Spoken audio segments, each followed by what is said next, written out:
Mon frère, écoute-moi bien. Dieu n'est pas un pauvre type. Dieu n'est pas dans la galère. Dieu ne souffre pas. Quand tu viens à lui, il veut d'abord transformer ta vie. Mais après, le fait de te rendre riche, le fait de te bénir, ça ne l'appauvrit pas. C'est lui qui crée. Même si aujourd'hui, Dieu devient pauvre, le matin, tout va se remettre en place. Parce que ses bontés se renouvellent chaque matin. Chaque matin. Donc, qu'est-ce que Dieu va te donner puis ça va le rendre pauvre? Il est Dieu. Il est Dieu. Donc, tu le cherches. Il transforme ta vie. Après ça, il y a quoi? Il te fait entrer dans ton Éden. Adam et Ève étaient en Éden, il y avait tout.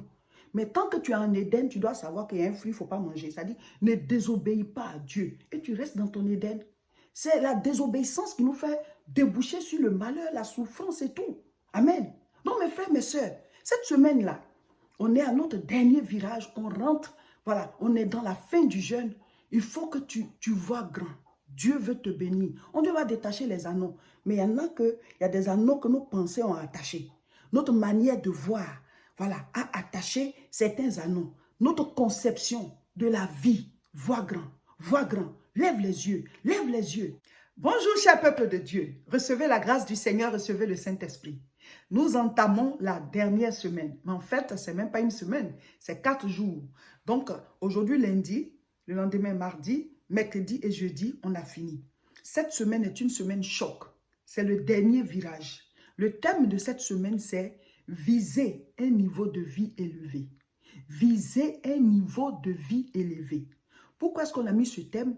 Parce que certaines personnes ont l'habitude de voir tout petit. Tout. C'est-à-dire, tout ce qu'elles pensent dans leur esprit, là, c'est petit, petit, petit, petit. Ah, je vais m'en sortir pour avoir ma petite maison, ma petite voiture, ma petite table dans la maison, mon petit lit. Voilà, je vais faire mes petites sauces, mon petit repas. Voilà, ma petite chaise, mon petit tapis. Tout est petit, petit, petit dans votre esprit, là. C'est pour ça que je dis, cette semaine, le thème, c'est viser haut. Viser un niveau de vie élevé. Écoute-moi, mon frère, ma soeur. Jésus dit, le voleur ne vient que pour dérober, égorger et détruire. Mais moi, Jésus, je suis venu pour que les brebis aient la vie et qu'elles l'aient en abondance. C'est-à-dire que Dieu veut te bénir et il veut te donner en abondance pour que ta coupe déborde. Donc cette semaine-là, l'objectif, l'enseignement, le jeûne, la fin de ce jeûne, ce qu'on veut t'enseigner, c'est que brise les barrières, brise les barrières. Il y a des gens qui n'atteindront jamais la richesse. Pas parce que Dieu ne veut pas leur donner, mais parce que ces personnes croient que quand on est riche, on va aller en enfer. Et parce que ces personnes croient aussi que Dieu n'a pas prévu la richesse pour elles. C'est comme si pour ces personnes, elles sont venues sur la terre pour accompagner les gens. Et ces personnes ne sont pas aussi prêtes à payer le prix pour accéder à cette richesse. Mon frère, ma soeur, ce que tu n'as pas vu, tu ne l'auras pas. On va lire tout à l'heure le passage. Dieu a dit à Abraham, regarde, lève les yeux. Parce que là où tu vois, c'est ce que je vais t'accorder. Donc ce que tu n'as pas vu, Dieu ne peut pas te l'accorder. Donc l'enseignement d'aujourd'hui et de toute cette semaine, jusqu'à ce que jeudi on finisse là, c'est pour que chacun de vous brise les barrières dans ses pensées pour se projeter à une vie de gloire, à une vie d'abondance, pour que ta coupe déborde, pour que tu puisses aussi donner autour de toi, pour que tu puisses aider. Si on a les moyens, on va propager l'évangile beaucoup plus vite. Si on a les moyens, on va aider ceux qui souffrent autour de nous beaucoup plus vite. Donc, il faut qu'on ait les moyens. Brise les barrières dans tes pensées. Ceux qui croient que, voilà, quand on est riche, on va aller en enfer. Là. Abraham était riche, mon frère, ma soeur. Mais le saint, le paradis s'appelle le saint d'Abraham. Voilà, là où on s'en va actuellement quand on décède là. Le chrétien qui meurt là, va dans le paradis. Et le paradis s'appelle le saint d'Abraham. Mais Abraham était riche. Donc la richesse ne conduit pas en enfer. Mais on a déjà expliqué que Dieu, il te fait grandir d'abord avant de te donner. Là, on en a déjà parlé. Quand tu demandes quelque chose à Dieu, il faut que ton niveau spirituel aille avec. Parce qu'il ne faut pas qu'il te donne quelque chose qui va te détruire. Donc, ceux qui pensent que la richesse va les envoyer en enfer, Dieu ne va jamais te donner parce que tu n'es pas prêt pour ça. Donc, on veut vous amener à viser haut. On veut vous amener à vous projeter avec un futur glorieux. Dieu peut t'accorder tout ça. Dieu peut te l'accorder. Je vais lire, vous allez voir. La nouvelle Jérusalem, la cité céleste, c'est un lieu de bénédiction, un lieu riche. Apocalypse chapitre 21, je lis à partir du verset 1. Puis je vis un nouveau ciel et une nouvelle terre, car le premier ciel et la première terre avaient disparu, et la terre n'était plus. Et je vis descendre du ciel d'auprès de Dieu, la ville sainte, la nouvelle Jérusalem. Alléluia! La nouvelle Jérusalem, moi je l'aime, je vais y aller. La nouvelle Jérusalem, moi je l'aime, je vais y aller. La cité céleste, moi je l'aime, je vais y aller. Au royaume de l'agneau, je l'aime, je vais y aller. Y aller, oh, je veux y aller. Y aller, je veux y aller. Y aller, y aller, y aller. Oh, faut pas ça va se transformer en louange. Il faut que je lise le passage là. Tu dois y aller, oh, tu dois y aller. Donc, on va y aller quand la trompette va sonner. On va y aller quand on sera rassasié de jours et Dieu va nous rappeler. Parce qu'on ne va pas donner des cailloux. Mais pour l'instant là, mes frères, mes soeurs, on est sur la terre. On est sur la terre et on est représentant de cette nouvelle Jérusalem-là. Ce n'est pas un lieu de pauvreté, c'est un lieu de gloire et de richesse. Dieu n'est pas un pauvre type, Dieu n'est pas pauvre. Donc je continue. La ville sainte, la nouvelle Jérusalem, préparée comme une épouse qui s'est parée pour son époux. Et je vais lire. Verset 3. J'entendis du trône une voix qui disait, « Voici le tabernacle de Dieu avec les hommes. Il habitera avec eux et ils seront son peuple. Et Dieu lui-même sera avec eux. » Oh, il faut que j'y sois, il faut que j'y sois. Alléluia. Mes frères, mes soeurs, la Bible dit, « À celui qui vaincra, je donnerai à manger de l'arbre de la vie. » Il faut qu'on soit des vainqueurs, il faut qu'on tienne jusqu'au bout. Ne lâche pas la vie chrétienne. Suis le Seigneur, la nouvelle Jérusalem. C'est ça l'objectif. Je continue la lecture à partir du verset 18. Verset 18. La muraille était construite en jaspe et la ville d'or pur, semblable à du verre pur. Vous voyez, l'or qui est là-bas, là, ce n'est pas notre or d'ici, là. Je ne sais pas, c'est comme un des carats. Mais on dit l'or pur, transparent. Maintenant, verset 19. Les fondements de la muraille de la ville étaient ornés de pierres précieuses, de toute espèce. Le premier fondement était de jaspe, le deuxième de saphir, le troisième de chalcédoine, le quatrième d'émeraude, le cinquième de sardonyx. Vous pouvez lire, vous allez voir. Ceux qui croient qu'il faut être pauvre pour entrer au ciel. Là. Je ne dis pas que l'objectif c'est la richesse, on va se battre pour chercher l'argent. Hein. Le Seigneur dit cherchez premièrement le royaume de Dieu et sa justice et les autres choses vous seront accordées par-dessus tout. C'est-à-dire que quand tu te lèves le matin, là, tu dois d'abord chercher le royaume des cieux, tu dois lire la Bible, tu dois prier avant de sortir. Et quand tu vas sortir maintenant, la bénédiction va te suivre, le travail que tu t'en vas faire, les activités et tout ça, la grâce de Dieu va t'accompagner. Le soir avant de dormir, tu dois lire la Bible, tu dois prier avant de te coucher pour que la bénédiction soit avec toi et que tu aies une nuit paisible et que tu te reposes et que tu te lèves en forme. Et puis maintenant, tu sois avec de nouvelles idées. Les idées là, ce sont des bénédictions. Ce sont des bénédictions. Quand Dieu veut te bénir, il te donne des idées. Donc la nuit là, il faut la grâce de Dieu sur toi pour que tu aies de bonnes idées. Et tu te lèves avec ça et tu rayonnes dans la journée. Et puis, tu dois appliquer la parole de Dieu, vivre en fonction de ça, avoir ta vie de prière. Quand tu fais tout ça là, au fur et à mesure, tu avances dans ta destinée. Il dit, suivez-moi, je vous ferai pécheur d'hommes. Et donc la grâce t'accompagne. Donc, il ne faut pas te dire non, je n'ai pas besoin de ça, tu as besoin de ça parce que Jésus a dit, donnez-leur vous-même à manger.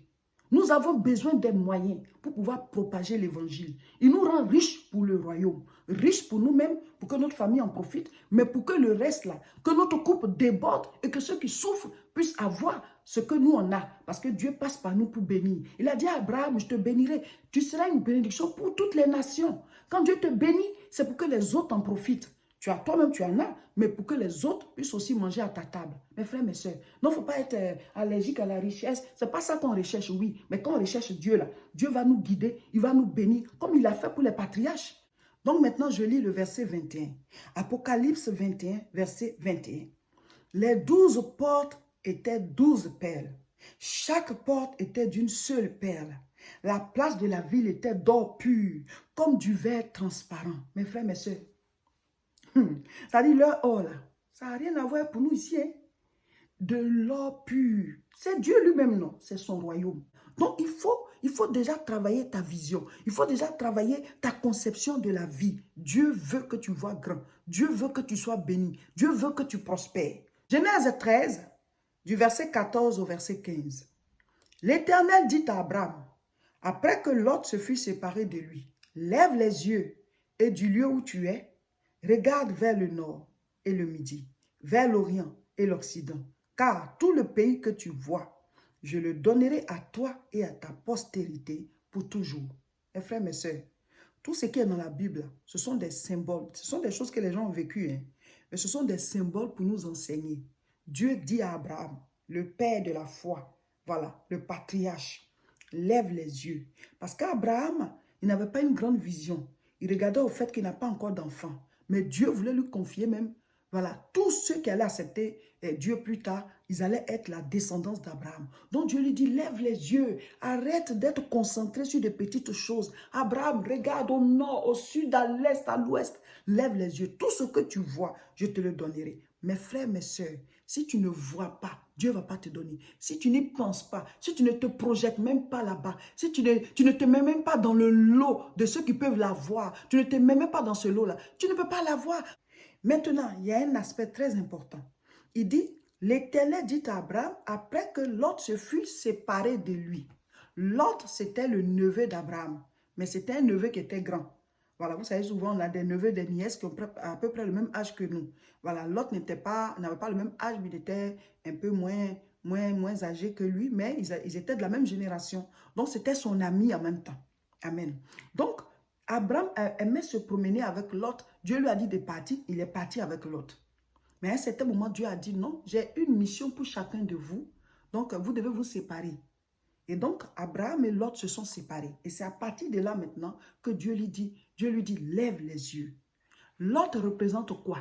Lot représente ce qui t'empêche de voir la vision de Dieu. Lot représente ce qui t'empêche d'entrer dans ta bénédiction. Ça peut être un ami, ça peut être une manière de penser, ça peut être un péché, ça peut être un comportement ou bien un mauvais caractère, ça peut être un lieu. Voilà, Dieu va te parler, mais va te dire, c'est pas toi de telles choses. Parce que ça t'empêche d'entrer dans ta grandeur. Ça t'empêche de viser haut. Ça t'empêche de te battre pour pouvoir réaliser ta vie à une échelle très élevée. Je dis qu'on va viser la première classe, mes frères, mes soeurs. Donc, on est dans le jeûne pour ça.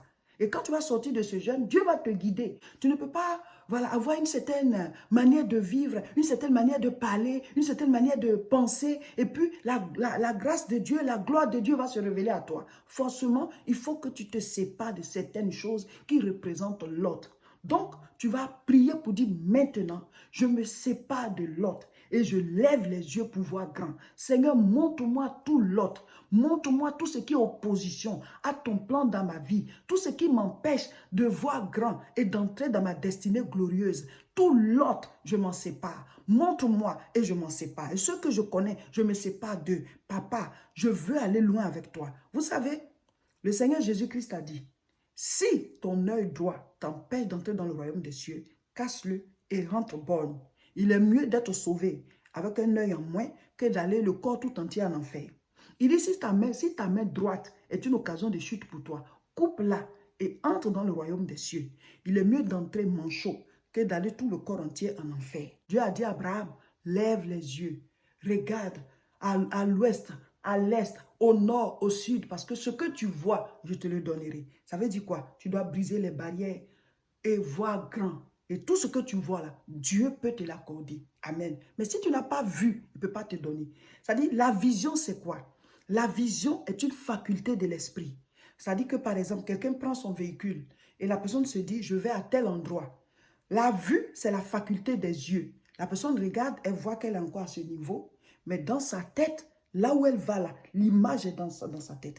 Donc, son esprit voit là où elle va, mais ses yeux voient là où elle est. La vision, c'est ça.